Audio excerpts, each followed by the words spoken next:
សម្បទានិកគឺជាប្រជាជនក្រីក្រពិតប្រាកដទទួលបានដីធ្លីដែលរដ្ឋាភិបាលផ្ដល់ឲ្យសម្រាប់សង់លំនៅឋាននិងបង្កបង្កើនផលដើម្បីឲ្យជីវភាពគ្រួសារមានភាពរីកចម្រើន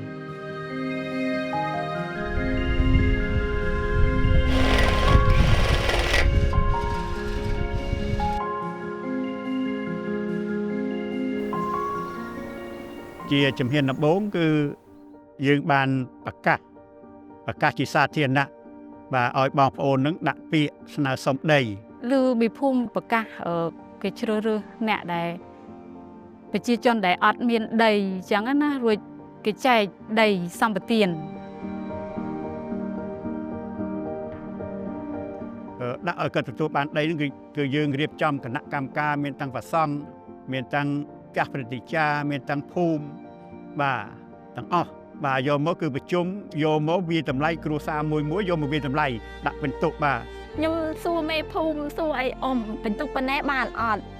ខ្ញុំបាន20ពិន្ទុ20អ៊ំមេភូមិណាបានហើយប៉ុណ្ណឹងពិន្ទុ20គោលបំណងរបស់ក្រុមប្រឹក្សាឃុំក៏ដូចជា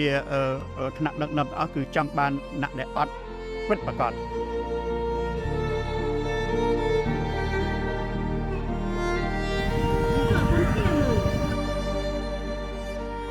ខ្ញុំមិនម៉ាយកូន2អញ្ចឹងម៉ែចាស់ហើយនឹងប្អូនផ្សេងផ្សាទៀតដល់ពេលអញ្ចឹងទៅដីអត់មានតែផ្ទះនឹងប្រយអត់មានដីស្រែដីអីទេលោកគ្រូខ្ញុំស្ទើរមិនម៉ាយតែខ្ញុំស្រាប់តាមពីកូនខ្ញុំកើតបាន7ខែសម្រាប់ខ្ញុំផ្ទះក៏អត់មានម៉ូតូក៏អត់មានត្រង់ហើយនឹងបងប្អូន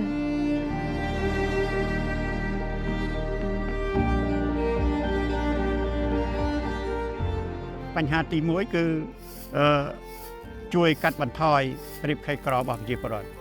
បាទបញ្ហាទី2គឺចំណាក់ស្រុកបើបងប្អូនដែលមានដីនៅទីនេះហើយគឺបងប្អូន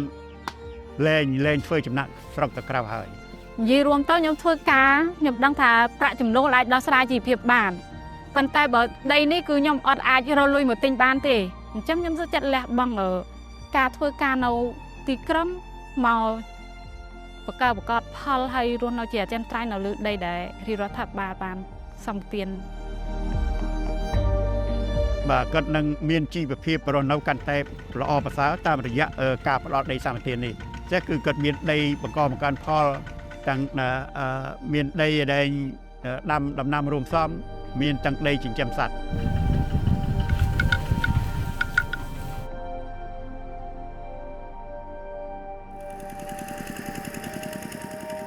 ឥឡូវ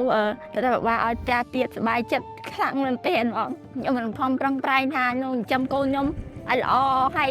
ឲ្យមានទុតិយដូចគេកុំអត់ដូចលិចនេះអញ្ចឹងខ្ញុំគិតថា95% ដែលរដ្ឋាភិបាលជួយខ្ញុំ5%គឺខ្លួនខ្ញុំផ្ទាល់អញ្ចឹងបើនិយាយពីទឹកចិត្តរបស់សម្បទានិកក៏ដូចជារូបខ្ញុំផ្ទាល់ជាថ្នាក់ដឹកនាំនៅក្នុងឃុំគឺមានចិត្តសប្បាយរីករាយណាស់បាទមិននឹកស្មានថារដ្ឋាភិបាលបានចែកខ្ញុំថារដ្ឋាភិបាលជាឪពុកម្ដាយទី2របស់ខ្ញុំរំភើបខ្ញុំអរគុណរាល់ថ្ងៃខ្ញុំអរគុណរដ្ឋាភិបាលរាល់ថ្ងៃហ្មងបាទអរគុណរដ្ឋាភិបាលដែលបានយកចិត្តទុកដាក់បាទខិតខំដោះស្រាយជីវភាពរស់នៅរបស់ប្រជាពលរដ្ឋយើង